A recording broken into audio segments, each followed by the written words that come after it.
താമരയുടെ തണ്ടൊടിഞ്ഞതിൽ എനിക്കൊന്നും പറയാനില്ല. ഞാൻ എന്തെങ്കിലും പറഞ്ഞു കഴിഞ്ഞാൽ നിങ്ങൾക്കത് ഇഷ്ടപ്പെടും. അതുകൊണ്ട് താമരയുടെ തണ്ടൊടിഞ്ഞതിൽ ഞാനൊന്നും പറയാനില്ല.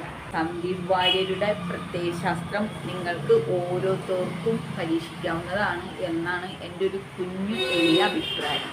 കാരണം നാട് ഓടുമ്പോൾ നമ്മൾ നടുവേ ഓടണം. അപ്പം എന്തുകൊണ്ടും സന്ദീപ് വാര്യർ ചെയ്തത് നന്നായി എന്നാണ് എൻ്റെ അഭിപ്രായം. സന്ദീപ് വാര്യർ പോയപ്പോൾ സന്ദീപ് വാര്യർക്കെതിരെ ഒരുപാട് ക്യാമ്പയിനുകൾ, അൺഫോളോ ക്യാമ്പയിൻ തുടങ്ങി ലാസ്റ്റ് സ്ത്രീ വിഷയം വരെ സന്ദീപ് വാര്യരുടെ പേരിൽ കുത്തിയിരുന്ന് ഉണ്ടാക്കിയ ആൾക്കാരാണ് ഈ തണ്ടൊടിഞ്ഞ താമരയുടെ ആൾക്കാർ. ഇത്രയും നാളും കൂടെ ഉണ്ടായിരുന്ന ഒരു വ്യക്തിയാണ് എന്ന് പരിഗണന പോലും കൊടുക്കാതെ സന്ദീപ് വാര്യർക്കെതിരെ ഉണ്ടായിരുന്ന ക്യാമ്പയിൻ കഷ്ടമുണ്ട്. സംഗീത കഷ്ടമുണ്ട്.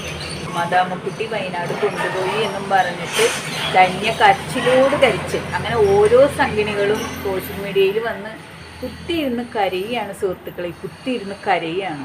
ഇപ്പം സന്ദീപ് വാര്യർ പോയപ്പോഴാണ് നിങ്ങൾക്കൊക്കെ പൊള്ളിയത്. അങ്ങനെ ഇനി ഓരോരുത്തരും കൊഴിഞ്ഞു പോയിക്കൊണ്ടിരിക്കും.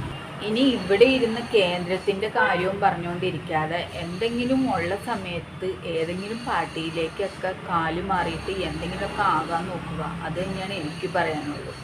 പണ്ട് തിരുവനന്തപുരത്തും ഒരു താമര വിരിഞ്ഞിരുന്നു. ഇപ്പോൾ ആ താമര എവിടെ? അതാണ് ഞാൻ ചോദിക്കുന്നത്. അപ്പോൾ മനോരാജ്യം കണ്ടിരുന്നിട്ട് ഒരു കാര്യമില്ല. സ്വപ്നലോകത്തുനിന്ന് ഭൂമിയിലേക്ക് ഇറങ്ങി വന്നിട്ട് ഉള്ള സമയം കൊണ്ട് UDF വരൂ എന്നാണ് എനിക്ക് പറയാനുള്ളത്. കാരണം ഇനി കേരളത്തിൽ UDF തരംഗമാണ് ഉണ്ടാവാൻ പോകുന്നത്. അപ്പോൾ കേരളത്തിൽ ഇരുന്നു കൊണ്ട് കേന്ദ്രത്തിനെ നോക്കിയിട്ട് വീമ്പ് പറയാമെന്നല്ലാതെ ഇതുകൊണ്ട് യാതൊരുവിധ കാര്യമില്ല. മോങ്ങാനിരുന്ന നായുടെ തലയിൽ തേങ്ങ വീണു എന്ന് പറഞ്ഞ പോലെയാണ് തൃശ്ശൂരത്തെ താമര വിരിഞ്ഞത്. ആ താമര ഇനി അടുത്ത പ്രാവശ്യം വാടും മക്കളെ, വാടും. അപ്പോൾ വെറുപ്പിൻ്റെയും വിദ്വേഷത്തിൻ്റെയും പ്രത്യയശാസ്ത്രം വിട്ടിട്ട് സ്നേഹത്തിൻ്റെ കട കേരളത്തിൽ തുറക്കും മക്കളെ എന്നാണ് എനിക്ക് പറയാനുള്ളത്. മതസൗഹാർദ്ദം കൊണ്ടുവരും, മതസൗഹാർദ്ദം. ഈ തോറ്റ പാർട്ടിയുടെ നേതാക്കളായിട്ടിരിക്കുന്നതിലും നല്ലത് ജയിക്കുന്ന പാർട്ടിയുടെ എന്തെങ്കിലുമൊക്കെ ആയിട്ടിരിക്കുന്നതല്ലേ ഏറ്റവും നല്ലത്. സംഗിണികളുടെ കൂട്ടക്കരച്ചിലാണ് കേൾക്കുന്നത്. ആഹാ, എന്ത് സുഖമാണ് ആ കൂട്ടക്കരച്ചിൽ കേൾക്കാനായിട്ട്. വയനാട്ടിൽ മൃഗീയ ഭൂരിപക്ഷം അല്ലായിരുന്നു, മൃഗീയ ഭൂരിപക്ഷം. രാഹുൽ ഗാന്ധിയുടെ നേടിയതിനേക്കാളും കൂടുതൽ വോട്ടിനാണ് വയനാട്ടിൽ പ്രിയങ്ക ഗാന്ധി ജയിച്ചിരിക്കുന്നത്. പാലക്കാട്ടൊരു താമര വിരിയുന്നൊരു കുറച്ച് പ്രതീക്ഷയെങ്കിലും ഉണ്ടായിരുന്നു. വിജയിച്ചു എന്ന രീതിയിലാണ് BJPയുടെ ക്യാമ്പയിനൊക്കെ വന്നുകൊണ്ടിരുന്നത്. പക്ഷെ ലാസ്റ്റ് നിമിഷത്തിൽ പോയില്ലേ മക്കളെ. എന്തൊക്കെയായാലും സമയം കളയാതെ നേരെ BJPയിൽ നിന്ന് കോൺഗ്രസ്സിലോട്ട് ചാടിപ്പോ. ഇനി നമ്മുടെ കേരളത്തിൽ കോൺഗ്രസ് തരംഗമാണ് വരാൻ പോകുന്നത്. അതാണ് നിങ്ങളുടെ ഭാവിക്ക് നല്ലത് എന്നാണ് എൻ്റെ അഭിപ്രായം. ആ പാവം പത്മജനെ കോൺഗ്രസ്സിൽ നിന്ന് ചാടിച്ച് BJP കൊണ്ടുപോയിട്ട് വല്ല കാര്യം ഉണ്ടായോ? ലാസ്റ്റ് ആ പാവത്തിന് അവിടെ ഇല്ല ഇവിടെ ഇല്ലാത്ത അവസ്ഥയായി. കഷ്ടമുണ്ട് കേട്ടോ, കഷ്ടം. സത്യം പറഞ്ഞാൽ താമരയുടെ തണ്ടിന് ബലം പോരെ മക്കളെ. എന്തൊക്കെ വ്യാമോഹങ്ങളായിരുന്നു. തൃശ്ശൂർ പിടിച്ചു.